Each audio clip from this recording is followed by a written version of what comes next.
This week on the podcast, I want to talk to you about who is making your style choices.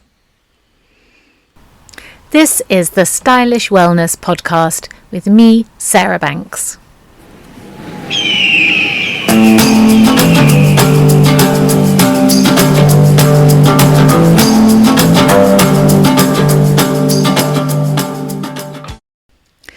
So I want to talk to you today about something which I think is really important and which probably doesn't get talked about enough, and which I think that lots of women probably experience, sometimes without even realizing that they're experiencing it.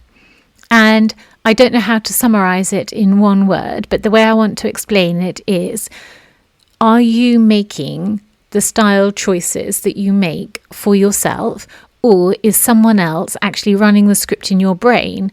And is your brain actually listening into that voice, not your voice, that other voice, which is speaking louder to your brain and to which your brain is listening? And the way that I want to explain it is to say, in the back of your mind, sometimes it may be that you have the voice of someone else commenting on your clothes.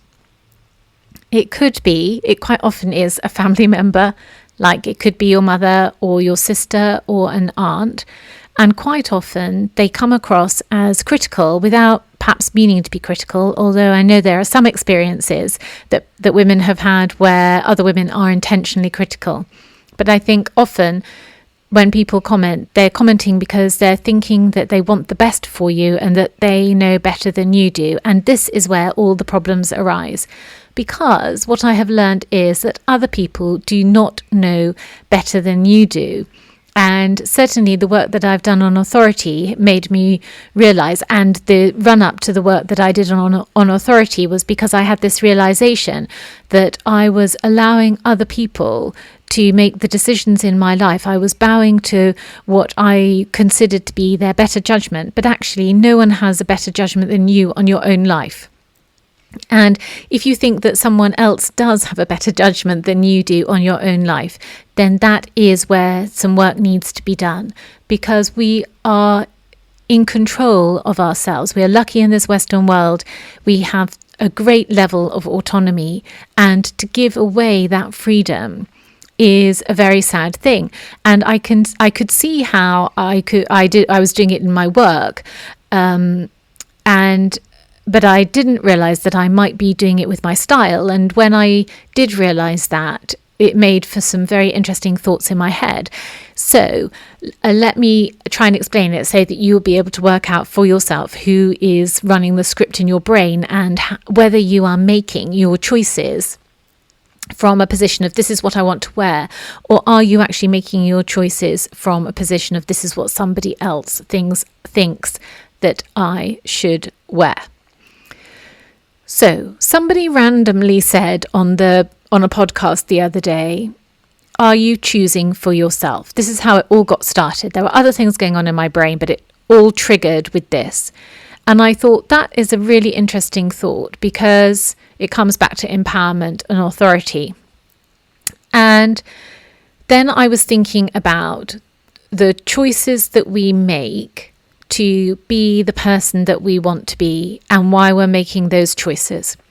So it came down to setting goals for myself in terms of the weight that I want to be, although I hate thinking about myself in terms of weight, but that's the way that I'm assessing my body shape at the moment, or my body size or shape, however you want to say it. Instead of using clothes, I'm actually using the scales. And also how fit I want to be. And I realised before that I was setting unrealistic goals, which is why I did the podcast the other week about, it might have been last week actually, you could go and have a look, I think it might be episode 20, about are we setting realistic goals, and do we know what the goal cost is, and are we prepared to make the sacrifice to achieve those goals? Or are we actually just in a total hurry to get out of where we are now, because where we are now is very painful and we think that the future is going to be less painful, so we want to rush from where we are now. But actually, if you want to rush from where you are now, then you need to work out why you want to rush from where you are now, because that actually is the root cause of how you're feeling. And getting to there, if there's somewhere in the future where you weigh less and are more toned up, getting to there is not going to change what is going on in your mind in terms of why you're in a hurry to leave where you are now. So that was that part that sort of dealt with that for me. But then the other part is, which is for this week, is that when we make a decision to lose weight and to tone up, are we making that decision because that is what we really want? Or is it because we have this idea that if we lose half a stone or tone up or go to the gym or lift heavy weights because everyone's doing heavy weights, or drink protein shakes because everyone's drinking protein shakes, are we doing it really because this is absolutely what we want to do with our lives? Or is it because we think when we do that thing, we will be acceptable? So that's what it boils down to. So, for example, if you want to lose weight and look a certain way, do you really want to do that because you want to do it? Or are you doing it because you feel shame because you're a bit overweight, or irritated because you're a bit more flabby than normal, and you think that in some way that makes you not acceptable, and that when you change those things, do you think you're going to be more acceptable to someone else? So if you think that for a minute, like whatever it is in your life that you would like to change and you're irritated with yourself because you haven't changed it up until now, when you think for yourself clearly and quietly in a nice calm space, why do I want to do this? And then work out what result it is that you want to see. When you think about the result that you want to see, why do you want to see that result? And is it because when you achieve that result, you are going to be so chuffed with yourself? Or is it because in some way you feel you're going to be more acceptable? And if you feel you are going to be more acceptable, who are you going to be more acceptable to? And if you know the answer to who you're going to be more acceptable to, that is the person who is running that script in your brain, without a shadow of a doubt. And I realized for me, so if you want to do this practice for yourself, but you would like an example, here is an example. I am 5'4" on a good day, and I am curvy. Even when I am at my lowest weight, I am still curvy, and I'm petite, but I am curvy. I struggle to find clothes that fit me in the shops, even when I'm at my lowest weight, because my waist is disproportionately small to my hips, according to the shops. And that's one of the reasons why I got making clothes in the first place. I started to make myself trousers because there was a stage where, before the bigger jeans companies started to bring out jeans that were generously sized for women rather than just like the Levi 501, I couldn't even wear jeans. It was until I was in my 20s that I was able to buy a pair of jeans that made me feel good and made me look young and all that sort of thing. So I always had this feeling that I didn't quite fit in to the high street and to the world in general, because I really struggled to find clothes that fit me in the shops.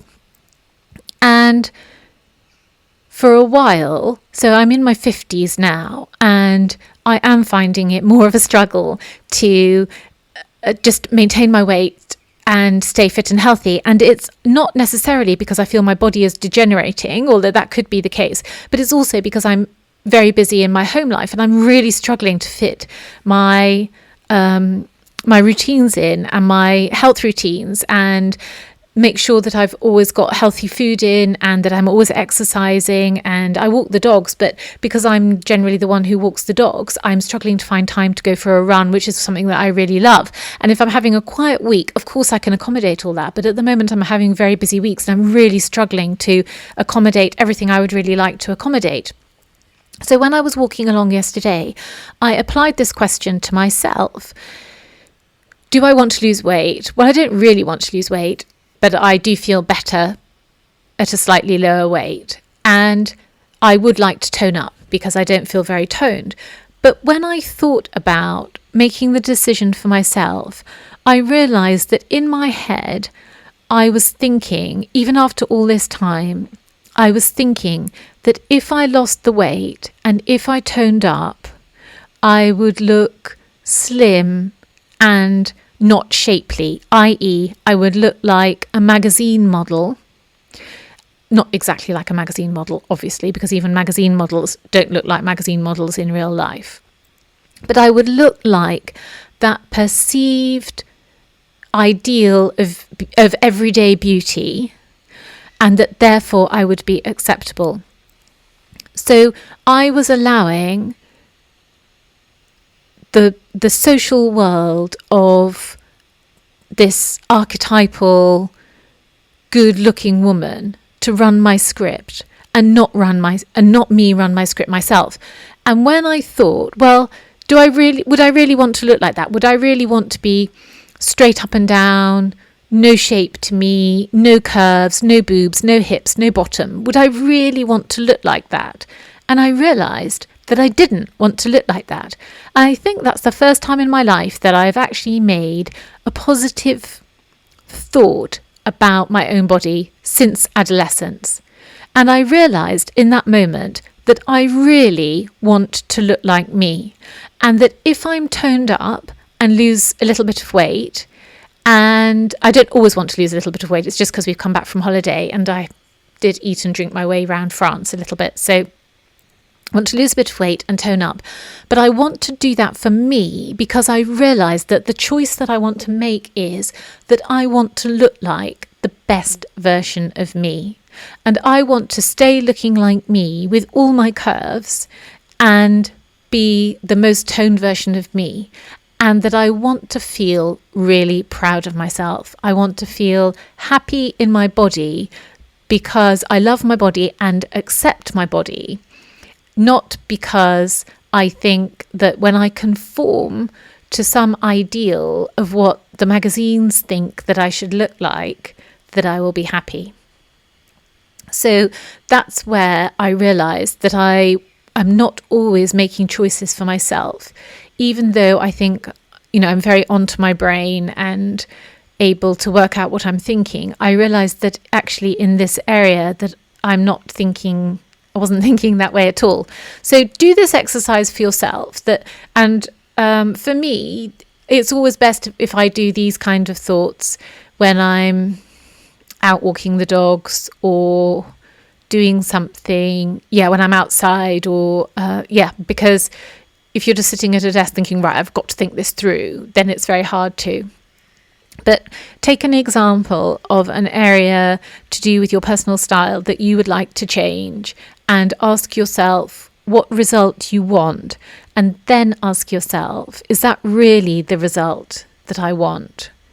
And decide for yourself what it is that you really want, and then go back to the result that you think you want if it's different, and ask yourself why you thought you wanted it. And that's the way that you will go back to knowing who is running the script in your head. I think for many women, their mothers run the script in their head where it comes to clothes. And let's not just hone in on mothers and be critical of mothers, but we could say other female relatives and also friends. Not all of your friends want you to look as good as you possibly could, I have learned, because they don't want to feel that you're a threat. Some women are friends with other women because they feel they're not a threat to them, rather than being friends with a woman because it's a friendship of peers and that you both contribute equally to the relationship. Some women would prefer to be friends with somebody who is less attractive, less clever, earns less money, lives in a smaller house than them. And that is just that. So we don't always have really positive female role models around us. And I think that often our clothes and what we feel about what we should be wearing can be found, the root of that can be found in women who are in our lives and who don't necessarily mean to be critical. But like I said at the beginning of the podcast, they sometimes think that they're acting out of kindness to us, that they want the best for us. And so they think they know what the best is. But actually, we are the ones who know what the best is for ourselves. So ask yourself, if, for example, if you've worn the same clothes for the last 20 years and you'd really, really like to change, but you don't really know what you want to wear, then ask yourself why you wear what you're wearing now. Like, who said you have to wear a blazer? Who said you have to wear a suit? Who said you should not wear trousers because they didn't suit you? Who said you shouldn't wear a straight skirt because it made your bottom look too curvy? Oh, actually, I've got a funny story to tell you about this. So once I was shopping with somebody, and we were in the sales shopping. We were doing sales shopping together. And I had chosen 2 different items from the sales to go and try on. One was a black dress that was completely sleeveless, like cut with sort of like cut out shoulders. So it really showed your shoulders. And then it had like a high black satin neck. And then the bodice had quite a wide waistband, and the skirt was quite shapely, like a pencil skirt, right? So it was like an evening dress. That was in the sale. And then the other item was a twin set. It was a yellow lemon twin set. Very nice as well, but I thought I'll go and try them both on.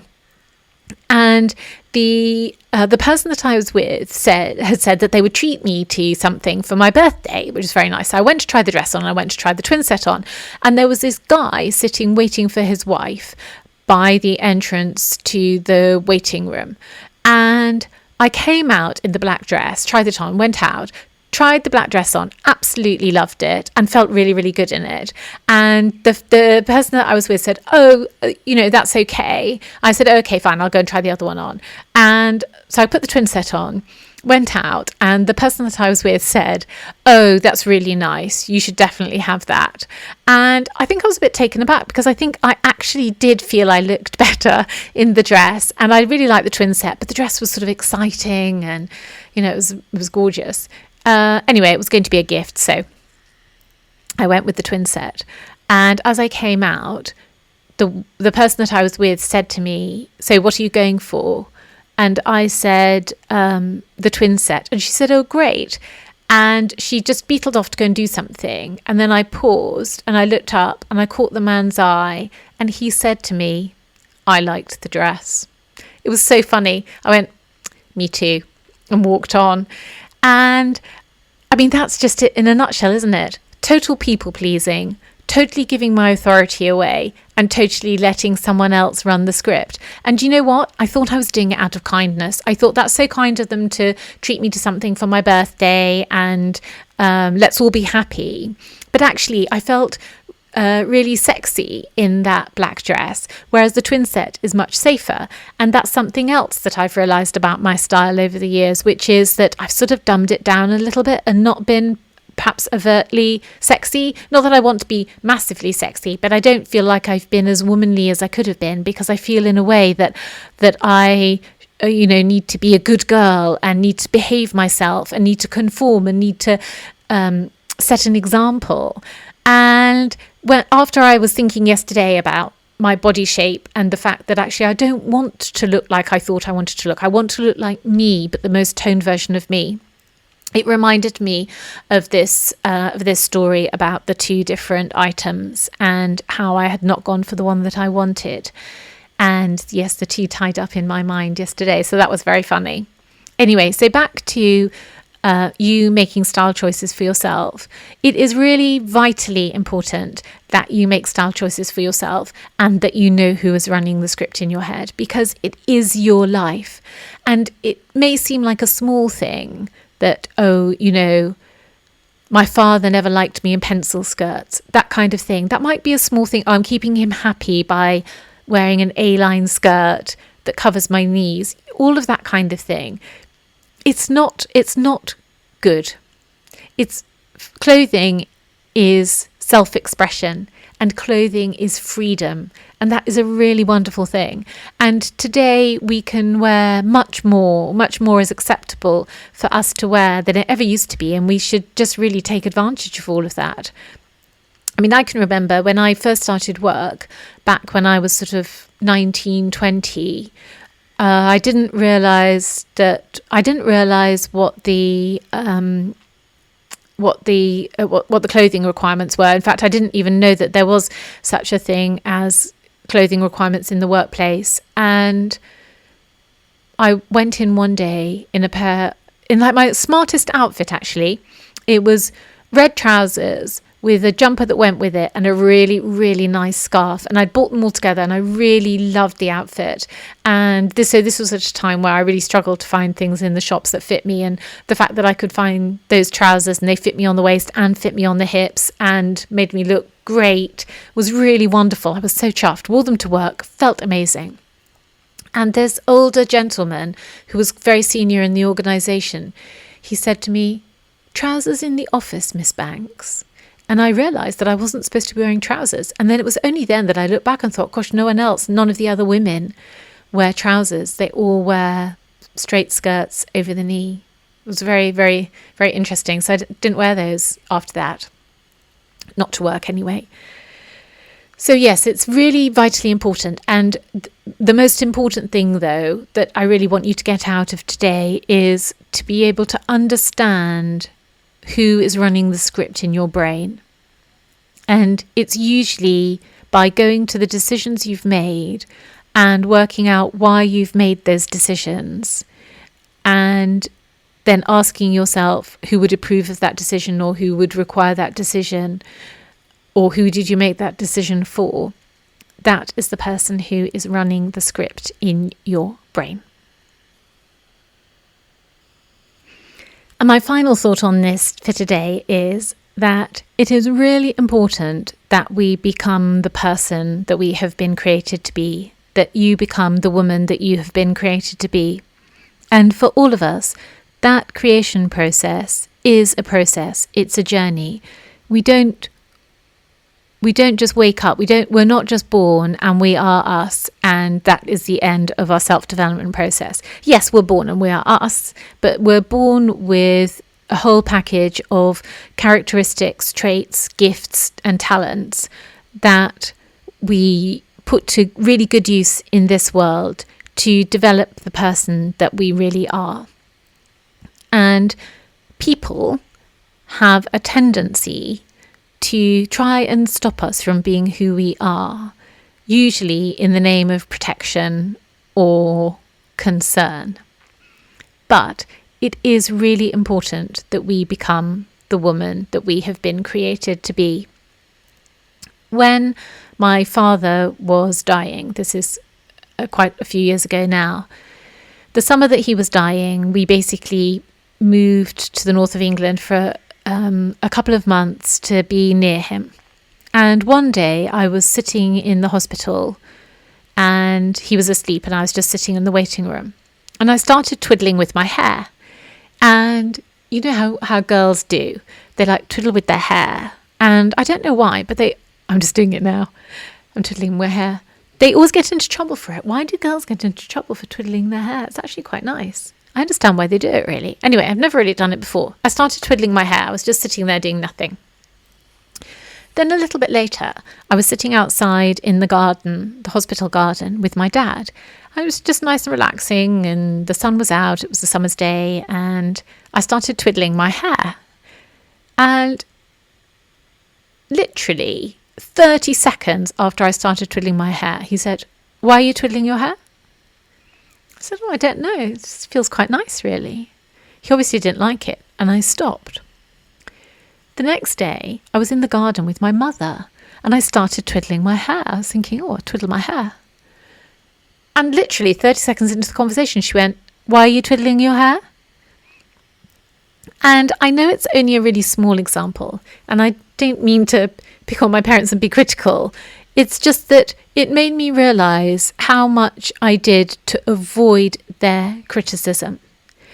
And thinking back over the last 24, 48 hours when I've been thinking about who makes the decisions in my mind about how fit I want to look and what I feel is an acceptable appearance for me, I was also thinking, obviously, about who was running the script in my life. And I know that I had a tendency for many years to people please, and that actually that in people pleasing, I was giving away my authority, which I know I've discussed in other podcasts.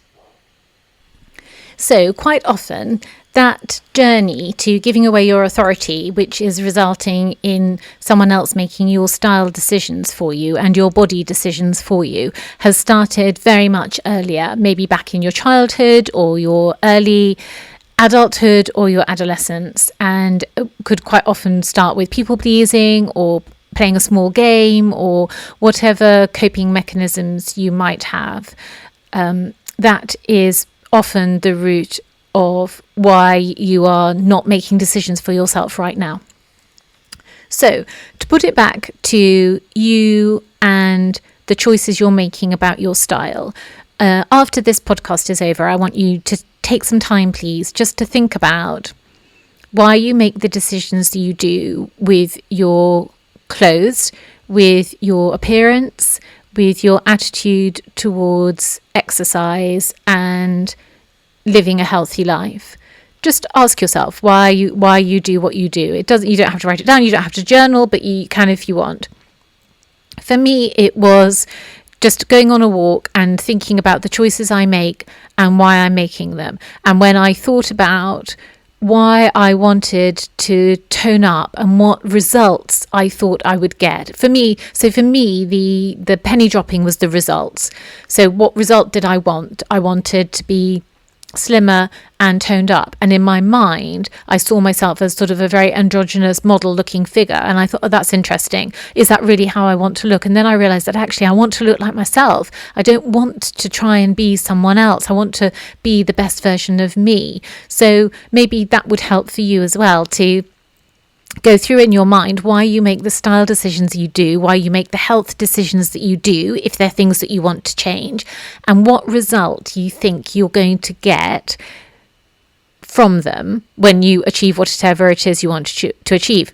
So if you're on a diet, for example, and you're not losing weight and you're a bit frustrated and you're working out why you can't lose weight, ask yourself what result you want and why you want it. Because for me, when I realized that actually the result was that I would like a really toned body, but I want to be curvy. I actually positively want to still be curvy.